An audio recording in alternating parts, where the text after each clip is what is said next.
ಸ್ನೇಹಿತರೆ, ಸ್ಪರ್ಧಾ ಕ್ರಿಯೇಷನ್ಗೆ ಸ್ವಾಗತ. ಇವತ್ತು UPSC ಆಸ್ಪರೆಂಟ್ಸ್, ಅದರಲ್ಲೂ ಕನ್ನಡ UPSC ಆಸ್ಪರೆಂಟ್ಸ್ಗಳು ಕೆಲವೊಂದಿಷ್ಟು ಪ್ರಾಬ್ಲಮ್ಸ್ ಅನ್ನ ಫೇಸ್ ಮಾಡ್ತಾ ಇದ್ದೀವಿ.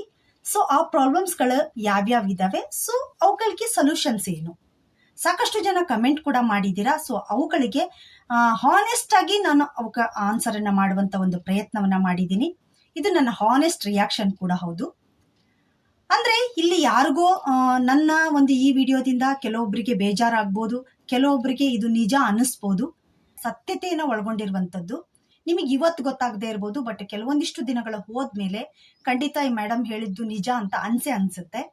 ಯಾಕೆ ಅಂತ ಹೇಳಿದ್ರೆ ನಿಮ್ಮ ಕ್ವಶನ್ಸ್ಗಳು ಆ ತರ ಇದಾವೆ. ಸೊ ಅವುಗಳಿಗೆ ಸೊಲ್ಯೂಷನ್ಸ್ ಕೂಡ ಅದೇ ತರ ಇರುತ್ತೆ. ಸೊ ಹಾಗಾದ್ರೆ ಯಾವ ತರ ಇದೆ ಅಂತ ಹೇಳಿದ್ರೆ, ನಾನಿವಾಗ ಹೇಳ್ತಾ ಇರುವಂತದ್ದು ಯಾವುದು ಸುಮ್ನೆ ಅಲ್ಲ, ಸತ್ತತೆಯನ್ನ ಒಳಗೊಂಡಿರುವಂತದ್ದು. ಇದರಿಂದ ಸಕ್ಸಸ್ ಇವೇನ ಹೋಗ್ಬಿಟ್ಟು ಸಕ್ಸಸ್ ಅನ್ನ ಕಂಡಿರುವಂತದ್ದು ಸಾಕಷ್ಟು ಜನ ಇದ್ದಾರೆ. ಆ ಸರ್ಚ್ ಅನ್ನ ಮಾಡ್ಬಿಟ್ಟು ಅದರ ಸಕ್ಸಸ್ ರೇಟ್ ಇರುವಂತ ಒಂದು ಕೆಲವೊಂದಿಷ್ಟು ಪಾಯಿಂಟ್ಸ್ ಅನ್ನ ಹೇಳುವಂತದ್ದು ಅಷ್ಟೇ ಅಲ್ಲ, ಅದೇ ಈಗೇನ್ ಹೇಳ್ತಾ ಇದೀನಲ್ಲ ಇದನ್ನೇ ನಾವು ಕೂಡ ಫಾಲೋ ಮಾಡ್ತಾ ಇದೀವಿ. ಸೊ ಅದನ್ನ ನಾನು ನಿಮ್ಮ ಹತ್ರ ಶೇರ್ ಮಾಡ್ಕೊಳ್ತಾ ಇದ್ದೀನಿ. ಮೊದಲನೇದಾಗಿ ಹೇಳ್ಬೇಕು ಅಂತಂದ್ರೆ, ನಾವು ಕನ್ನಡ ಆಸ್ಪರೆಂಟ್ಸ್ಗಳು ಅಪ್ಡೇಟ್ ಆಗ್ಬೇಕಾಗಿದೆ. ಸಾಕಷ್ಟು ಅಪ್ಡೇಟ್ ಆಗಬೇಕು. ನಮಗೆ ಸಾಕಷ್ಟು ಯೂಟ್ಯೂಬ್ ಚಾನಲ್ ಸಿಗತ್ತೆ, ಸಾಕಷ್ಟು ನಮಗೆ ಮೀಡಿಯಾದಲ್ಲಿ ಬೇಕಾದಷ್ಟು ಇನ್ಫಾರ್ಮೇಶನ್ ಸಿಗತ್ತೆ. ನಾವು ಅದನ್ನ ನೀಟಾಗಿ ಕುತ್ಕೊಂಡು ಅಬ್ಸರ್ವ್ ಮಾಡಲ್ಲ, ನೀಟಾಗಿ ಕುತ್ಕೊಂಡು ಅದನ್ನ ಓದಲ್ಲ. ಇದು ನಮ್ಮ ಮೊದಲನೇ ಪ್ರಾಬ್ಲಮ್. ಒಂದು ಸಣ್ಣ ಮ್ಯಾಟರ್ ಇರತ್ತೆ. ನಾವಿವಾಗ UPSC ಬರಿಬೇಕು ಅಂದ್ರೆ UPSC ಬಗ್ಗೆ ಸಂಪೂರ್ಣವಾಗಿ ತಿಳ್ಕೊಳ್ಳೇಬೇಕು. ಇದು ಫಸ್ಟ್ ನಾವು ಮಾಡ್ಲೇಬೇಕಾಗಿರುವಂತ ಕೆಲಸ. UPSC ಯಾರೋ ಹೇಳ್ತಾರೆ ಅಂದ ತಕ್ಷಣ ನಾವು ಮಾಡ್ಬಿಡ್ತೀವಿ ಅಂತಲ್ಲ, ಅಥವಾ ನನ್ನ ಫ್ರೆಂಡ್ ಮಾಡ್ತಾ ಇದ್ದಾರೆ ನಾನ್ ಮಾಡ್ಬೇಕು ಅಂತ, ಅಥವಾ ನನ್ನ ಸೀನಿಯರ್ ಮಾಡ್ತಾ ಇದ್ದಾರೆ ನಾನ್ ಮಾಡ್ಬೇಕು ಅಂತ ಅಲ್ಲ. ನೀ UPSC ಮಾಡ್ಬೇಕು ಅಂತ ಅನ್ಕೊಂಡ್ರೆ ಅದ್ರದ್ದು ಸಂಪೂರ್ಣವಾದಂತ ಮಾಹಿತಿಯನ್ನ ನೀವು ತಿಳ್ಕೊಳ್ಳೇಬೇಕು. ಅದಕ್ಕೆ ನೀನು ಸಾಕಷ್ಟು ಮೀಡಿಯಾದಲ್ಲಿ ಅವೈಲೇಬಲ್ ಇದೆ, ವೆಬ್ಸೈಟೇ ಇದೆ, ಸಾಕಷ್ಟು ಸಕ್ಸಸ್ಫುಲ್ ಆದಂತ ಪರ್ಸನ್ಸ್ಗಳ ವಿಡಿಯೋಗಳು ಕೂಡ ಇದಾವೆ. ಎಲ್ಲಾದ್ರೂ ನೋಡ್ಕೊಳ್ಳಿ, ಬಟ್ ಇನ್ಫಾರ್ಮೇಶನ್ ಅನ್ನ ಫಸ್ಟ್ ಕಲೆಕ್ಟ್ ಮಾಡ್ಕೋಬೇಕು. ಇದು ನೀವು ಮೊದಲನೇದಾಗಿ ಮಾಡ್ಬೇಕಾಗಿರುವಂತದ್ದು. ಯಾವುದೇ ಗೊಂದಲ ಇರಬಾರ್ದು. ಯಾವ ಸಬ್ಜೆಕ್ಟ್ ಇರತ್ತೆ, ಎಷ್ಟು ಪೇಪರ್ ಇರುತ್ತೆ, ಯಾವ ತರ ಇರುತ್ತೆ, ಯಾವ ತರ ಕ್ವಶನ್ಸ್ ಅನ್ನ ಕೇಳ್ತಾ ಇದ್ದಾರೆ, ಏನು ಎಲ್ಲದೂ ಕೂಡ ನೀವು ಪಿನ್ ಟು ಪಿನ್ ಅಬ್ಸರ್ವ್ ಮಾಡ್ಬೇಕು. ಒಂದು 15 ದಿನ ಟೈಮ್ ತಗೊಳ್ಳಿ, ಫಸ್ಟ್ ಅದನ್ನ ಮಾಡ್ಕೋಬೇಕು. ಅದನ್ನ ಮಾಡ್ಕೊಂಡ್ರಿ ಅಂದ್ರೆ ನಿಮ್ಗೆ UPSC ಬಗ್ಗೆ ಸಂಪೂರ್ಣವಾದಂತ ಕಾನ್ಫಿಡೆನ್ಸ್ ಬರುತ್ತೆ. ನಿಮ್ ಸ್ಟ್ರೆಂತ್ ಏನು, ನಿಮಗೆ ಮಾಡಕ್ ಆಗುತ್ತಾ ಇಲ್ವಾ ಏನು ಅನ್ನುವಂಥದ್ದು ಸ್ಟಾರ್ಟಿಂಗ್ ಡೇಸ್ ಅಲ್ಲೇ ಗೊತ್ತಾಗ್ಬಿಡತ್ತೆ ನಿಮ್ಗೆ. ಆ ಮನಸ್ಸು ಮಾಡಿದ್ರೆ ಯಾವುದೂ ಅಸಾಧ್ಯ ಇಲ್ಲ. ಫಸ್ಟ್ ನೀವು ಮಾಡ್ಬೇಕಾಗಿರೋದು ಇದು. ನೆಕ್ಸ್ಟ್ ಮೀಡಿಯಂ ಸೆಲೆಕ್ಟ್ ಮಾಡ್ಕೊಳ್ಳುವಂಥದ್ದು. ಮೀಡಿಯಂ ಸೆಲೆಕ್ಟ್ ಮಾಡ್ಕೊಳ್ಳೋದು ತುಂಬಾನೇ ಇಂಪಾರ್ಟೆಂಟ್ ಆಗತ್ತೆ. ಗೊಂದಲಕ್ಕೀಡಾಗ್ತೀರಾ. ನನ್ನ ಸೀನಿಯರ್ ಇಂಗ್ಲಿಷ್ ಮೀಡಿಯಂ ತಗೊಂಡಿದ್ದಾನೆ, ನಾನು ಇಂಗ್ಲಿಷ್ ಮೀಡಿಯಂ ತಗೊಳ್ಬೇಕು, ಅಥವಾ ಯಾವುದೋ ಒಂದು ಸಕ್ಸಸ್ ಸ್ಟೋರಿಯನ್ನ ನೋಡ್ತೀರಾ, ಅವ್ರು ಕನ್ನಡದಲ್ಲಿ ಪಾಸ್ ಆಗಿರ್ತೀವಿ, ಅಥವಾ ಇಂಗ್ಲಿಷಲ್ಲಿ ಪಾಸ್ ಆಗಿರ್ತೀವಿ, ಅಥವಾ ಹಿಂದಿಯಲ್ಲಿ ಪಾಸ್ ಆಗಿರ್ತೀವಿ ಅಂತ ಹೇಳ್ತಾರೆ. ಅವರನ್ನ ಫಾಲೋ ಮಾಡ್ಕೊಂಡ್ಬಿಟ್ಟು ನಿಮ್ಮ ಸ್ಟ್ರೆಂತ್ ಅನ್ನ ಮರ್ತ್ ಬಿಡ್ತೀರಾ. ನಿಮ್ ಸ್ಟ್ರೆಂತ್ ಅನ್ನ ಮರ್ತ್ಬಿಟ್ಟು ನಾನು ಇಂಗ್ಲಿಷಲ್ಲಿ ಮಾಡ್ತೀನಿ, ಅಥವಾ ಕನ್ನಡದಲ್ಲಿ ಮಾಡ್ತೀನಿ, ಅಥವಾ ಹಿಂದಿಯಲ್ಲಿ ಮಾಡ್ತೀನಿ ಅಂತ ಹೋಗ್ತೀರಾ. ಇದನ್ನ ಫಸ್ಟ್ ಬಿಡಿ. ಫಸ್ಟ್ ನಿಮ್ಮ ಸ್ಟ್ರೆಂತ್ ಏನು ಫಸ್ಟ್ ತಿಳ್ಕೊಳ್ಳಿ. ನಿಮ್ ಸ್ಟ್ರೆಂತ್ ಅನ್ನ ಏನು ಅಂತ ಫಸ್ಟ್ ತಿಳ್ಕೊಂಡು ಕನ್ನಡದಲ್ಲಿ ಬರೆದ್ರೆ ಏನೇನೆಲ್ಲ ಬೆನಿಫಿಟ್ ಇದೆ, ಹಾಗೆ ನಾವು ಕನ್ನಡದಲ್ಲಿ ಬರೆಯೋದ್ರಿಂದ ಏನೆಲ್ಲ ನಾವು ಫೇಸ್ ಮಾಡ್ಬೇಕಾಗತ್ತೆ, ಇನ್ನು ಇಂಗ್ಲಿಷಲ್ಲಿ ಬರೆಯೋದ್ರಿಂದ ಏನೆಲ್ಲ ಬೆನಿಫಿಟ್ ಇದೆ, ಅದರಲ್ಲೇ ಹೋದ್ರೆ ಇಂಗ್ಲಿಷಲ್ಲಿ ನಾವು ಸ್ಟಡಿ ಮಾಡ್ತಾ ಹೋದಿವಿ ಅಂತಂದ್ರೆ ಏನೆಲ್ಲ ಫೇಸ್ ಮಾಡ್ಬೇಕಾಗತ್ತೆ, ಒಂದಿಷ್ಟು ಲೀಸ್ಟ್ ಮಾಡ್ಕೊಳ್ಳಿ. ಫಸ್ಟ್ ನಿಮಗೆ ನೀವೇ ಡಿಸೈಡ್ ಮಾಡ್ಕೋಬೇಕಾಗಿ, ಯಾರನ್ನೂ ಕೇಳಬೇಡಿ. UPSC ಜರ್ನಿ 1 ದಿನದ್ದು 2 ದಿನದ್ದಲ್ಲ. ಸೊ ಲಾಂಗ್ ಜರ್ನಿ ಆಗಿರೋದ್ರಿಂದ ಇದನ್ನ ಫೇಸ್ ಮಾಡ್ಬೇಕಾಗಿರೋದು ನೀವೇ. ಸೊ ಹಾಗಾಗಿ ನೀವೇನ್ ಮಾಡ್ಬೇಕು, ನೀವೇ ಸ್ಟಾರ್ಟಿಂಗ್ ಅಲ್ಲಿ 1-2 ಪೇಜ್ ಅಲ್ಲಿ ಕನ್ನಡ ಮೀಡಿಯಂ ಅನ್ನ ಸೆಲೆಕ್ಟ್ ಮಾಡ್ಕೊಂಡ್ರೆ ನನ್ಗೇನೆಲ್ಲ ಬೆನಿಫಿಟ್ ಇದೆ, ಏನೇನೆಲ್ಲ ನಾವು ಫೇಸ್ ಮಾಡ್ಬೇಕಾಗತ್ತೆ. ಇನ್ನು ಇಂಗ್ಲಿಷ್ ಅಲ್ಲಿ ನಾವು ಸೆಲೆಕ್ಷನ್ ಮಾಡ್ಕೊಂಡ್ರೆ, ಮೀಡಿಯಂ ಅನ್ನ ಸೆಲೆಕ್ಷನ್ ಮಾಡ್ಕೊಂಡ್ರೆ ಇಂಗ್ಲಿಷ್ ಅಲ್ಲಿ ಏನೇನೆಲ್ಲ ಬೆನಿಫಿಟ್ ಇದೆ, ಸೊ ನಾ ಏನೆಲ್ಲ ಫೇಸ್ ಮಾಡ್ಬೇಕಾಗತ್ತೆ ಬರ್ಕೊಳ್ಳಿ. ನಿಮ್ಮ ಸ್ಟ್ರೆಂತ್ ಅನ್ನ ನೀವು ಕಂಡು ಹಿಡ್ಕೊಳ್ಳಿ.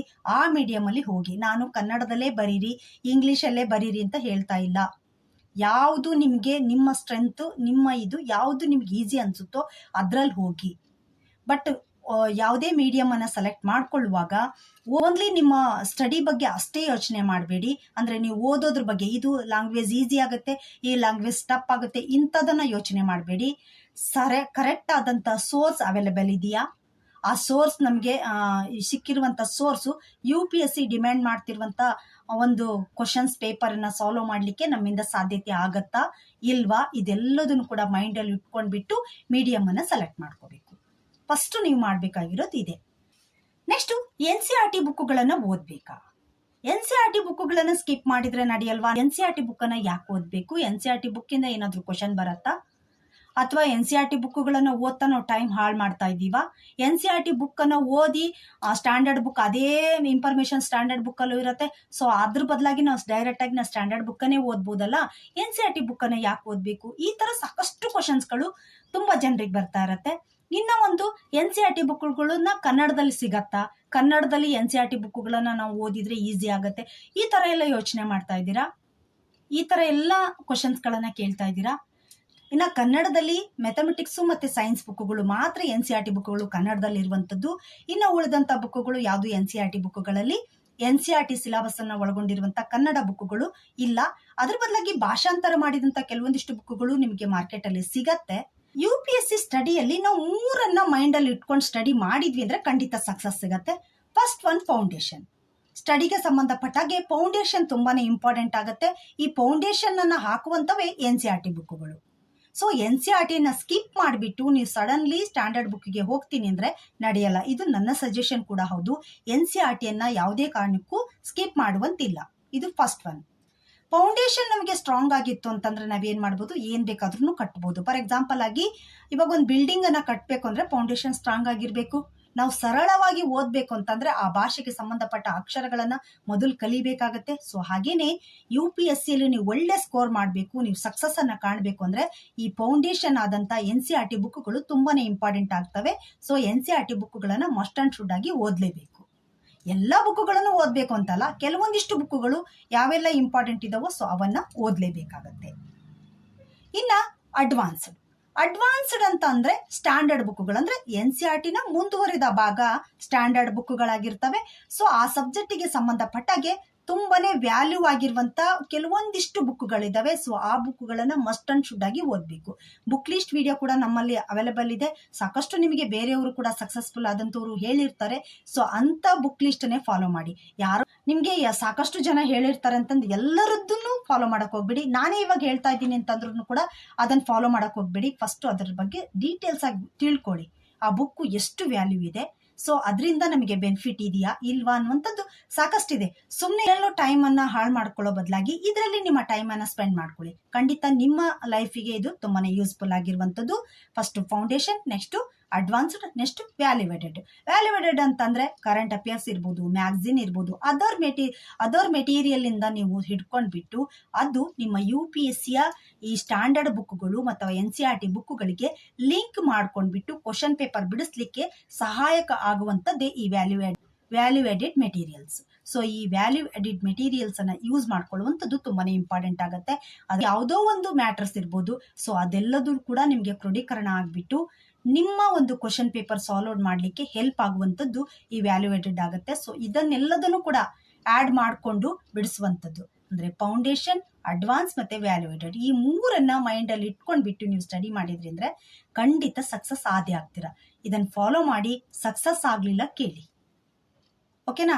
ನೆಕ್ಸ್ಟ್ ಆಪ್ಷನಲ್ ಸಬ್ಜೆಕ್ಟ್ ಅನ್ನ ಚಾಯ್ಸ್ ಮಾಡ್ಕೊಳ್ಳುವಂಥದ್ದು. ಆಪ್ಷನಲ್ ಸಬ್ಜೆಕ್ಟ್ ಅನ್ನ ಚಾಯ್ಸ್ ಮಾಡ್ಕೊಳ್ಳಲು ಸಾಕಷ್ಟು ಗೊಂದಲಗಳಿದಾವೆ. ಯಾವ ಸಬ್ಜೆಕ್ಟ್ ಅನ್ನ ಚಾಯ್ಸ್ ಮಾಡ್ಕೊಳ್ಳೋದು, ತುಂಬಾ ಜನರು ಇದ್ರ ಕನ್ಫ್ಯೂಷನ್ ಅಲ್ಲಿ ಇರ್ತೀರಾ. ಆಪ್ಷನಲ್ ಸಬ್ಜೆಕ್ಟ್ ಅನ್ನುವಂಥದ್ದು UPSC ತುಂಬಾನೇ ಇಂಪಾರ್ಟೆಂಟ್ ಆಗುತ್ತೆ. ಯಾಕೆಂದ್ರೆ 500 ಮಾರ್ಕ್ಸಿನ ಒಂದು ಸಬ್ಜೆಕ್ಟ್ ಅನ್ನ ಒಳಗೊಂಡಿರುತ್ತೆ. ಅಂದ್ರೆ 2 ಪೇಪರ್ ಇರುತ್ತೆ, ಅದರಲ್ಲಿ 500 ಮಾರ್ಕ್ಸ್ ಇರುತ್ತೆ. ಜಾಸ್ತಿ ಮಾರ್ಕ್ಸ್ ಇರುವಂತ ಒಂದು ಸಬ್ಜೆಕ್ಟ್ ಅಂದ್ರೆ ಆಪ್ಷನಲ್ ಆಗಿರುತ್ತೆ. ಸೊ ಈ ಆಪ್ಷನಲ್ ಸಬ್ಜೆಕ್ಟ್ ಅನ್ನ ಚಾಯ್ಸ್ ಮಾಡ್ಕೊಳ್ಳುವುದು ತುಂಬಾನೇ ಅಂದ್ರೆ ತುಂಬಾನೇ ಇಂಪಾರ್ಟೆಂಟ್ ಆಗುತ್ತೆ. ಅದು ನಿಮ್ಗೆ ತುಂಬಾನೇ ಗೊತ್ತಿರಬೇಕು, ಅದರಲ್ಲಿ ನೀವು ಪರಿಣಿತರು ಇರಬೇಕು. ನಿಮ್ಗೆ ಯಾರಾದ್ರೂ ಹೇಳ್ತಿರ್ತಾರ ನೀ ಕನ್ನಡ ಪಂಡಿತ ಬಿಡು ಅಂತೇಳಿ, ಅಂದ್ರೆ ನೀವು ಕನ್ನಡದಲ್ಲಿ ಅಷ್ಟು ಪರಿಣಿತಿ ಇದ್ದೀರಾ ಅಂತ ಅರ್ಥ. ಸೊ ಅಂತ ಸಬ್ಜೆಕ್ಟ್ ಅನ್ನ ಚಾಯ್ಸ್ ಮಾಡ್ಕೊಳ್ಳಿ. ಯಾವ ಸಬ್ಜೆಕ್ಟ್ ಆದ್ರೂ ತಗೊಳ್ಳಿ. ಇದರಲ್ಲಿ 20+ ಲ್ಯಾಂಗ್ವೇಜ್ ಇದಾವೆ, 20+ ಅದರ್ ಸಬ್ಜೆಕ್ಟ್ ಇದಾವೆ. ಸೊ ಯಾವ್ದು ಬೇಕಾದ್ರೂ ನೀವು ಚಾಯ್ಸ್ ಮಾಡ್ಕೋಬಹುದು. ಸಾಕಷ್ಟು ಜನ ಕೇಳಿದ್ದೀರಾ, ನಾನು ಇವಾಗ ಇದ್ರ ಆಪ್ಷನಲ್ಗೆ ಸಂಬಂಧಪಟ್ಟಾಗೆ ಕೆಲವೊಂದಿಷ್ಟು ವಿಡಿಯೋಗಳನ್ನ ಮಾಡಿದಾಗ ಸೊ ಅದರಲ್ಲಿ ಕೇಳಿದ್ದೀರಾ ಕನ್ನಡದಲ್ಲಿ ಸೋಷಿಯಾಲಜಿ ಬುಕ್ ಲಿಸ್ಟ್ ಹೇಳಿ, ಕನ್ನಡದಲ್ಲಿ ಜಾಗ್ರಫಿ ಬುಕ್ ಲಿಸ್ಟ್ ಹೇಳಿ, ಕನ್ನಡದಲ್ಲಿ ಆಂಥ್ರೋಪಾಲಜಿ ಬುಕ್ ಲಿಸ್ಟ್ ಹೇಳಿ ಅಂತ ಹೇಳಿದ್ದೀರಾ. ಅದಕ್ಕೆ ಸಂಬಂಧಪಟ್ಟಾಗೆ ಕೆಲವೊಂದಿಷ್ಟು ಬುಕ್ಗಳನ್ನ ನಾವು ನಿಮಗೆ ಹೇಳ್ಬೋದು. ಬಟ್ ಆ ಬುಕ್ಗಳಿಂದ ನಿಮ್ಗೆ ಎಷ್ಟು ಸಕ್ಸಸ್ ರೇಟ್ ಸಿಗತ್ತೆ ಅನ್ನುವಂಥದ್ದು ತುಂಬಾನೇ ಇಂಪಾರ್ಟೆಂಟ್ ಆಗುತ್ತೆ. ಇವಾಗ ನನ್ನನ್ನು ಕೇಳ್ತೀರಾ ಅಥವಾ ಇನ್ನೊಬ್ರನ್ನ ಕೇಳ್ತೀರಾ, ಯಾರನ್ನೋ ಕೇಳಿದ್ರು ಯಾವುದೋ ಒಂದು ಬುಕ್ ಅನ್ನ ಹೇಳ್ತಾರೆ. ಬಟ್ ಆ ಬುಕ್ ಅನ್ನ ತೆಗೆದುಕೊಂಡು ನೀವು ಓದಿದಾಗ ಸಕ್ಸಸ್ ರೇಟ್ ಇನ್ ಕೇಸ್ ನಿಮಗೆ ಸಿಗ್ಲಿಲ್ಲ ಅಂತಂದ್ರೆ ಅದರಿಂದ ನಿಮ್ಮ ಲೈಫ್ ಹಾಳಾಗುತ್ತೆ. ಸೊ ನನಗೆ ಗೊತ್ತಿರೋ ಹಾಗೆ ಕನ್ನಡ ಸೋರ್ಸನ್ನು ಓದ್ಕೊಂಡ್ಬಿಟ್ಟು ಸೋಷಾಲಜಿ ಆಗಿರ್ಬೋದು ಅಥವಾ ಅದರ್ ಸಬ್ಜೆಕ್ಟನ್ನು ಓದ್ಬಿಟ್ಟು ಸಕ್ಸಸ್ ಆಗಿದ್ದೀವಿ ಅಂತ ಹೇಳಿದವ್ರು ನನಗಂತೂ ಇಲ್ಲಿವರೆಗೂ ಕಂಡು ಬಂದಿಲ್ಲ. ಬಟ್ ಅದರಿಂದ ನಾನು ಹೇಳ್ತಾ ಇರೋದು, ಅಷ್ಟು ರಿಸ್ಕ್ ತಗೊಳ್ಳೋದಾದರೆ ಕನ್ನಡ ಲಿಟ್ರೇಚರನ್ನು ತೆಗೆದುಕೊಂಡು ಪಾಸ್ ಆಗ್ಬೋದು. ಕನ್ನಡ ನಮಗೆ ಒಂದು ಸಬ್ಜೆಕ್ಟನ್ನೇ ಇಟ್ಟಿದ್ದಾರೆ, ಸೊ ಅದನ್ನು ತೆಗೆದುಕೊಂಡು ಪಾಸ್ ಆಗ್ಬೋದು. ನಿಮ್ಗೆ ಸೋಷಾಲಜಿಲಿ ಇಂಟ್ರೆಸ್ಟ್ ಇದ್ದರೆ ಹೋಗಿ. ಬಟ್ ಅದಕ್ಕೆ ಬೆಸ್ಟ್ ವೇ ಅಂತಂದರೆ ಯಾವುದಾದ್ರೂ ಒಂದು ಕೋಚಿಂಗ್ ಸೆಂಟ್ರಿಗೆ ಹೋಗಿಬಿಟ್ಟು ವಿಸಿಟನ್ನು ಕೊಟ್ಟು ಅಲ್ಲಿ ನೀವೇನಾದರೂ ಒಂದು ಒಳ್ಳೆ ಕೋಚಿಂಗ್ ಏನಾದರೂ ತೆಗೆದುಕೊಂಡು ಸೊ ಅದನ್ನು ನೀವು ಫಾಲೋ ಮಾಡಿದರೆ ತುಂಬಾ ಬೆಟರ್ ಅನ್ನುವಂಥದ್ದು ನನ್ನ ಸಜೆಷನ್.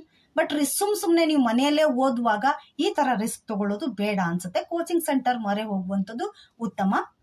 ಹಾಗೇನೆ ನಮಗೆ ಕನ್ನಡದಲ್ಲಿ ಪಾಸ್ ಆದಂಥವ್ರು ಸಾಕಷ್ಟು ಜನ ಸಿಕ್ಕಿದ್ದಾರೆ ಅಂತ ಅನ್ಕೊಳ್ಳಿ. ಅವ್ರನ್ನ ನೀವು ವಿಸಿಟ್ ಮಾಡಿದ್ರೆ ಅಥವಾ ಅವ್ರದ್ದು ಸಕ್ಸಸ್ ಸ್ಟೋರಿಯನ್ನ ಕೇಳಿದ್ರೆ ಗೊತ್ತಾಗುತ್ತೆ. ಅವರು ಕನ್ನಡ ಲಿಟ್ರೇಚರನ್ನ ತೆಗೆದುಕೊಂಡಿರ್ತಾರೆ. ಕನ್ನಡವನ್ನ ಯಾವುದೋ ಒಂದು ಸಂಪೂರ್ಣವಾಗಿ ಕನ್ನಡದಲ್ಲೇ ಬರೆದು ಪಾಸ್ ಆಗಿದವರು ತುಂಬಾ ಕಮ್ಮಿ ಇರ್ತಾರೆ. ಕನ್ನಡ ಲಿಟ್ರೇಚರನ್ನ ತೆಗೆದುಕೊಂಡು ಕನ್ನಡದಲ್ಲೇ ಪಾಸ್ ಆಗಿದ್ದಾರೆ ಅಂತ ಹೇಳಿರ್ತಾರೆ. ಸೊ ಹಾಗಾಗಿ ಸ್ವಲ್ಪ ನೀಟಾಗಿ ನೋಡ್ಕೊಂಡ್ಬಿಟ್ಟು ಪಾಸ್ ಆಗಿ. ಇಲ್ಲಿ ಯಾರನ್ನೂ ನಾ ಡಿಮೋಟಿವೇಟ್ ಮಾಡ್ತಾ ಇಲ್ಲ. ನಿಮಗೆ ಅಂದಾಗಿನೂ ಸೋಷಾಲಜಿ ಇಂಟ್ರೆಸ್ಟ್ ಇದೆ, ಜಿಯೋಗ್ರಫಿ ಇಂಟ್ರೆಸ್ಟ್ ಇದೆ, ಇನ್ನೊಂದು ಯಾವುದೋ ಸಬ್ಜೆಕ್ಟ್ ಇಂಟ್ರೆಸ್ಟ್ ಇದೆ ಅಂತಂದು ಅದರಲ್ಲೇ ಮಾಡಬೇಕು ಅಂತಂದ್ರೆ ಯಾವುದಾದ್ರೂ ಒಂದು ಕೋಚಿಂಗ್ ಸೆಂಟರ್ ಮರೆ ಹೋಗುವಂಥದ್ದು ಉತ್ತಮ ಅನ್ನುವಂಥದ್ದು ನನ್ನ ಸಜೆಷನು. ಬೇಡ ಅಂದ್ರೆ ನಮಗೆ ಕನ್ನಡದಲ್ಲೇ ಬರಿತೀವಿ ಅಂದ್ರೆ ಲಿಟ್ರೇಚರ್ ಕೂಡ ಇದೆ, ಸೊ ನೀವು ತೆಗೆದುಕೊಳ್ಬಹುದು. ರಿಸ್ಕ್ ತಗೊಳ್ಳೋದಾದ್ರೆ ಅದು ನಿಮಗೆ ನಿಮ್ಮ ಲೈಫಿಗೆ ತುಂಬಾನೇ ಇಂಪಾರ್ಟೆಂಟ್ ಆಗಿರ್ಬೇಕು, ಅದರಿಂದ ಸಕ್ಸಸ್ ಸಿಗ್ಬೇಕು ಅಂತ ರಿಸ್ಕ್ ಅನ್ನ ತಗೊಳ್ಳಿ. ಸುಮ್ಮನೆ ರಿಸ್ಕ್ ತಗೊಳಕ್ ಹೋಗ್ಬೇಡಿ. ಯಾರು ಹೇಳ್ತಾರೆ ಅಂದ್ಬಿಟ್ಟು ನಾನೇ ಹೇಳಿದ್ದೀನಿ ಅಂದ್ರೂ ಕೂಡ ಅದನ್ನ ಸಂಪೂರ್ಣವಾಗಿ ಅಬ್ಸರ್ವ್ ಮಾಡ್ದೇನೆ ಅದರಿಂದ ಏನಾಗತ್ತೆ ಏನು ಅಂತ ನೋಡ್ದೇನೆ ಮುನ್ನುಗ್ಬೇಡಿ ಅನ್ನುವಂಥದ್ದು ನನ್ನ ಸಜೆಷನ್ನು. ಡಿಮೋಟಿವೇಟ್ ಆಗಕ್ ಹೋಗ್ಬೇಡಿ ಅನ್ನುವಂಥದ್ದು ಆ ಕಳಕಳಿಯಿಂದ ನಿಮಗೆ ಹೇಳ್ತಾ ಇರುವಂಥದ್ದಷ್ಟೇ. ನಿಮ್ಗೆ ಹಾಗೂ ಬೇಕು ಅಂತ ಹೇಳಿದ್ರೆ ನೀವು ಯಾವುದಾದ್ರೂ ಕೋಚಿಂಗ್ ಸೆಂಟರ್ಗೆ ವಿಸಿಟ್ ಅನ್ನು ಕೊಡಿ. ಯಾಕೆಂದ್ರೆ ನಿಮ್ಮ ಲೈಫ್, ಈ ಸ್ಟೂಡೆಂಟ್ ಲೈಫ್ ಅನ್ನುವಂಥದ್ದು golden life. Student life is golden life ಅಂತ ಹೇಳ್ತಾರೆ. ಈ ಟೈಮಲ್ಲಿ ನೀವೇನಾದ್ರೂ ಟೈಮನ್ನು ವೇಸ್ಟ್ ಮಾಡ್ಕೊಂಡ್ರಿ ಅಂದ್ರೆ ನಿಮ್ಮ ಸಕ್ಸಸ್ಗೆ ತುಂಬಾ ಕಷ್ಟ ಆಗುತ್ತೆ. ಇವತ್ತು ಗೊತ್ತಾಗಲ್ಲ, ಬಟ್ ನೀವು ಒಂದ್ 2-3 ವರ್ಷ ಕಳೆದ್ಮೇಲೆ ಅದರಲ್ಲಿ ಸಂಪೂರ್ಣವಾಗಿ ಸ್ಟಡಿ ಮಾಡಿದ್ಮೇಲೆ ಅರ್ಥ ಆಗುತ್ತೆ. ಅವಾಗ ನೀವು ಫೀಲ್ ಆದ್ರೆ ನೋ ಯೂಸ್. ಸೊ ಹಾಗಾಗಿ ಇವಾಗಲೇ ಎಚ್ಚೆತ್ಕೊಳ್ಬೇಕಾಗತ್ತೆ. ಇನ್ನು ಕರೆಂಟ್ ಅಫೇರ್ಸ್ಗೆ ಸಂಬಂಧಪಟ್ಟಾಗೆ ಕರೆಂಟ್ ಅಫೇರ್ಸ್ಗೆ ಸಂಬಂಧಪಟ್ಟಾಗೆ ಇಷ್ಟು ಓದಿದ್ರೆ ಸಾಕಾ, ಇದನ್ನು ಓದಿದ್ರೆ ಸಾಕಾ ಅಂತ ಸಾಕಷ್ಟು ಜನ ಕೇಳ್ತೀರಾ. ಪ್ರಜಾವಾಣಿ ಓದಿದ್ರೆ ಸಾಕಾ ಅಥವಾ ಸ್ಪರ್ಧಾ ವಿಜೇತ, ಸ್ಪರ್ಧಾ ಅರಿವು, ಈ ತರದ್ದು ಸಾಕಷ್ಟು ನಮಗೆ ಮ್ಯಾಗಝಿನ್ ಸಿಗತ್ತೆ. ಅಥವಾ ಚಾಣಕ್ಯ, ಈ ತರದ ಮ್ಯಾಗಝಿನ್ ಅನ್ನ ಓದಿದ್ರೆ UPSC ಸಾಕಾಗತ್ತಾ ಅನ್ನುವಂತ ಒಂದು ಕ್ವಶನ್ ಇದೆ. ಇವಿಷ್ಟನ್ನ ಓದಿದ್ರೆ ಸಾಕಾಗತ್ತಾ ಅನ್ನುವಂಥದ್ದು UPSC ಏನನ್ನ ಡಿಮ್ಯಾಂಡ್ ಮಾಡ್ತಿದೆ ಅನ್ನೋದನ್ನ ಮೈಂಡ್ ಅಲ್ಲಿ ಇಟ್ಕೊಂಡ್ಬಿಟ್ಟು ನಾವು ಸ್ಟಡಿ ಮಾಡ್ತಾ ಹೋಗ್ಬೇಕಾಗತ್ತೆ. ಇವಿಷ್ಟು ಓದಿದ್ರೆ ಯೂಸ್ ಇಲ್ಲ ಅಂತಲ್ಲ, ಇವಿಷ್ಟನ್ನ ಓದೋದ್ರ ಜೊತೆಗೆ ಇನ್ನಷ್ಟು ನಿಮ್ಗೆ ಇನ್ಫಾರ್ಮೇಶನ್ಸ್ ಬೇಕಾಗುತ್ತೆ UPSCಗೆ ಸಂಬಂಧಪಟ್ಟಾಗೆ. ಇವಿಷ್ಟಕ್ಕೆ ಸಾಕಾಗಲ್ಲ ಅನ್ನುವಂಥದ್ದು ನನ್ನ ಒಪಿನಿಯನ್. ಏನು UPSC ಡಿಮ್ಯಾಂಡ್ ಮಾಡ್ತಾ ಇದೆ ಏನು ಅನ್ನೋಂಥದ್ದನ್ನ ಮೈಂಡ್ ಅಲ್ಲಿ ಇಟ್ಕೊಂಡ್ಬಿಟ್ಟು ಸ್ಟಡಿ ಮಾಡ್ತಾ ಹೋಗ್ಬೇಕು. UPSC ಜರ್ನಿ ತುಂಬಾನೇ ಈಸಿ ಇದೆ, ಬಟ್ ಅದನ್ನ ಅರ್ಥ ಮಾಡ್ಕೊಂಡು ಹೋಗ್ಬೇಕು ಅಂತ ಅಷ್ಟೇ. ಇಲ್ಲಿ ನಾನು ಯಾರನ್ನೂ ಡಿಮೋಟಿವೇಟ್ ಮಾಡ್ತಾ ಇಲ್ಲ. ಇಷ್ಟೇ ಸಾಕಾ, ಇಷ್ಟು ಮಾಡಿದ್ರೆ ಸಾಕಾಗುತ್ತೆ ಅಂತ ಅನ್ಕೊಂಡಿದ್ದೆ ನಾನು. ಇಷ್ಟು ಮೇಡಮ್ ನೋಡಿದ್ರೆ ಈ ತರ ಹೇಳ್ತಾ ಇದ್ದಾರೆ ಅಂತ ಅನ್ಕೊಂಡು ಡಿಮೋಟಿವೇಟ್ ಆಗ್ಬೇಡಿ. ಬಟ್ ಇದು ನಿಜ, ಇದು ಸತ್ಯ. ಇದನ್ನು ಒಪ್ಕೊಳ್ಳೇಬೇಕು, ಇದನ್ನ ಫೇಸ್ ಮಾಡ್ಲೇಬೇಕು. ನೀವು ಸಕ್ಸಸ್ ಕಾಣ್ಬೇಕು ಅಂತಂದ್ರೆ ಇವೆಲ್ಲವನ್ನು ಕೂಡ ಫೇಸ್ ಮಾಡ್ಲೇಬೇಕು. ಈಸಿ ರೂಟಲ್ಲಿ, ಯಾವುದೂ ಒಂದು ಶಾರ್ಟ್ಕಟ್ ರೂಟಲ್ಲಿ ಸಕ್ಸಸ್ ಸಿಗ್ಲಿಕ್ಕೆ ಸಾಧ್ಯತೆ ಇಲ್ಲ. ನಿನ್ನ ಒಂದು ಕ್ಲಾರಿಟಿ ಕೊಟ್ಬಿಡ್ತೀನಿ. ಈ ಸ್ಪರ್ಧಾ ಕ್ರಿಯೇಷನ್ ಚಲೋ ಆಗಿರುವಂತದ್ದೇ ಎಕ್ಸ್ಪೆರಿಮೆಂಟ್ ಮಾಡಿಬಿಟ್ಟು ಅಥವಾ ಅದನ್ನ ಅಬ್ಸರ್ವ್ ಮಾಡಿ ಸಕ್ಸಸ್ ರೇಟ್ ಅನ್ನ ಕಂಡಿರುವಂತದ್ದನ್ನೇ ನಾವು ಇಲ್ಲಿ ಹೇಳುವಂಥದ್ದು. ಇಷ್ಟು ದಿನ ಯಾವುದೇ ವಿಡಿಯೋ ಮಾಡಿರೋದಾಗಿರ್ಬೋದು ಅಥವಾ ಮುಂದೆ ಮಾಡೋದಾಗಿರ್ಬೋದು, ಅವೆಲ್ಲವೂ ಕೂಡ ನಮ್ಮ ಓನ್ ಎಕ್ಸ್ಪೀರಿಯನ್ಸ್ ಆಗಿರತ್ತೆ. ಅದ್ರ ಮೇಲೆ ನಾನು ನಿಮ್ಮ ಹತ್ರ ತಂದಿರ್ತೀನಿ ವಿನಃ ಮತ್ತೊಂದೇನಿಲ್ಲ. ನಮ್ಮ ಈ ಸ್ಪರ್ಧಾ ಕ್ರಿಯೇಷನ್ ಮೂಲ ಉದ್ದೇಶನೇ ನಿಮಗೂ ಕೂಡ ಹೆಲ್ಪ್ ಆಗ್ಲಿ ಅನ್ನುವಂತ ಒಂದೇ ಒಂದು ಉದ್ದೇಶದಿಂದ ಅಷ್ಟೇ. ಇದ್ರ ನಮ್ಮ ಮೂಲ ಉದ್ದೇಶ ಇದಾಗಿರತ್ತೆ. ಯಾರು ಡಿಮೋಟಿವೇಟ್ ಆಗಕ್ ಹೋಗ್ಬೇಡಿ. ಇದರಿಂದ ನಿಮ್ಗೇನಾದ್ರೂ ಬೇಜಾರಾಗಿದ್ರೆ ಅಥವಾ ನಿಮ್ಗೇನಾದ್ರೂ ನಾನೇನೋ ಅನ್ಕೊಂಡಿದ್ದೆ ಇವ್ರೇನೋ ಹೇಳ್ಬಿಟ್ರು ಅಂತ ಅನ್ಕೊಳಕ್ ಹೋಗ್ಬೇಡಿ. ಅದ್ರದ್ದು ಸತ್ಯತೆಯನ್ನ ತಿಳ್ಕೊಂಡು ಮುನ್ನುಗ್ಗಿ. ಯಾಕೆಂದ್ರೆ ಇದು ನಿಮ್ಮ ಲೈಫ್ ಅಷ್ಟೇ. ಓಕೆನಾ?